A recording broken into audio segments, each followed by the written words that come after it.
that's our second question about what do you expect or want from decentralization. All right, employment. Number one, across the board, regardless of the extent of international intervention, and more political ideas of local government closer to the citizens, more in tune, it's a much lower priority. So these different concepts of good local governance, we believe, has an impact on how effective the reforms are. If donors and Western policymakers are working off of one goal for local governance and getting there, and citizens in the region are working off of another, and certainly for the sustainability of the reforms. So just to point out a few patterns that we observed in decentralization and reform that came out mostly of our interviews, some from our observation and our surveys, and then I'll turn it over to Mark to talk about policing and give some conclusions. It seems kind of surprising that in talking about the Balkans, there are actually some positive findings, I think, from our research. And that in decentralization and local governance, I used to, when I was in grad school, we had a Balkans happy hour, and people were like, wait a minute, Balkans happy? Those don't really go together, do they? Anyways, possible, absolutely. That most citizens support the idea of decentralization and strong local governance, and they view international's role in the reforms as mainly positive. They weren't glowing, but somewhat positive was the predominant evaluation. And this is generally across the board and across in the countries, as well as among the different ethnic groups. We have a couple of exceptions, particularly in the view of the international role. And the first exception, all right, this is your next to last table on page 2, has to do in Croatia, where the international role was so little that basically Croatian citizens are smart and they realize the internationals have had basically no impact on decentralization. And another exception is among the Kosovar Serbs, and Mark will talk more about this on police, that clearly we believe this is a reflection of Serb dissatisfaction in Kosovo with the ultimate political settlement and solution. As you know, it was just declared independence last year, and Belgrade continues to reject that idea, as well as some European Union members. So still very contentious about the legitimacy of Kosovo as an independent state. But nonetheless, generally positive. And consistent with our issue area approach, we found that decentralization and local governance can produce multiple winners. That it's not seen as too threatening by policymakers interested in kind of national level policymakers interested in holding and exercising power. And because it doesn't get a whole lot of national attention, there are more rooms for opportunities for compromise. So particularly in the responsibility of local economic development, right? That's a divisible policy where multiple people can benefit from local economic development.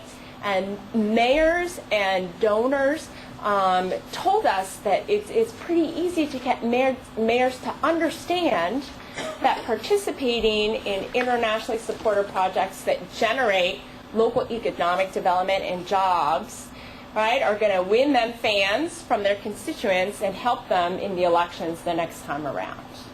Right? So that's a win-win issue area.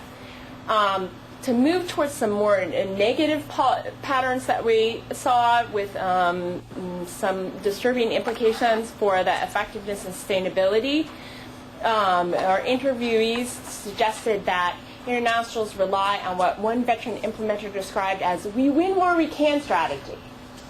In local governance, that means that donors say, here's what we want to do with decentralization and local governance.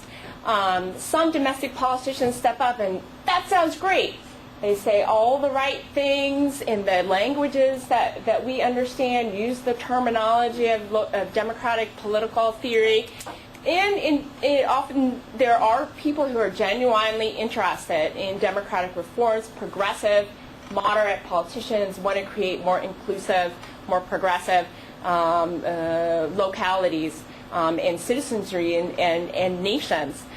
So the vast majority of the aid is funneled towards these politicians and these localities who are willing to play with us, right? They're willing to engage in the reforms, whereas mayors and other local leaders who are kind of stuck in localities that are mired in poverty and have deep social divisions, or are under the thumb of very strong political elites, and they, are left untouched and left to flounder around. And then there are, of course, also local officials who are simply opposed to the reform and aren't going to play. And because they remain untouched, they can, at various times, do what they can to undermine the effectiveness of reforms and to make sure that the reforms are very spotty, right? There'll be some municipalities where local governments it's going real well, and there'll be other ones that are really struggling, very corrupt, very impoverished, very divided. We heard from our local partners, local officials. They really felt that international donors, leaders of international non-governmental organizations that were implementing often these USAID funded plans or UN Development Program plans, that they wanted them to listen more to local expertise. Local officials who had, in some cases, been involved in governance and local governance for years, maybe even decades. They have experience and the know-how to know what's been tried in the past, what's worked, what hasn't worked, why it hasn't worked, why it worked, what the local power dynamics are, what the local culture is that needs to be taken into account. And they wanted internationals to form a more genuine partnership with them, including from the beginning of the design of the programs. International NGOs often included local officials and technocrats in helping them implement programs, to go over to locality and help them with software management policies. But at the critical kind of stage of designing what it is these programs would look like, what local governments, the endpoint would mean, they weren't really consulted, and too quickly internationals came in with preconceived ideas and tried to just implement them on the ground.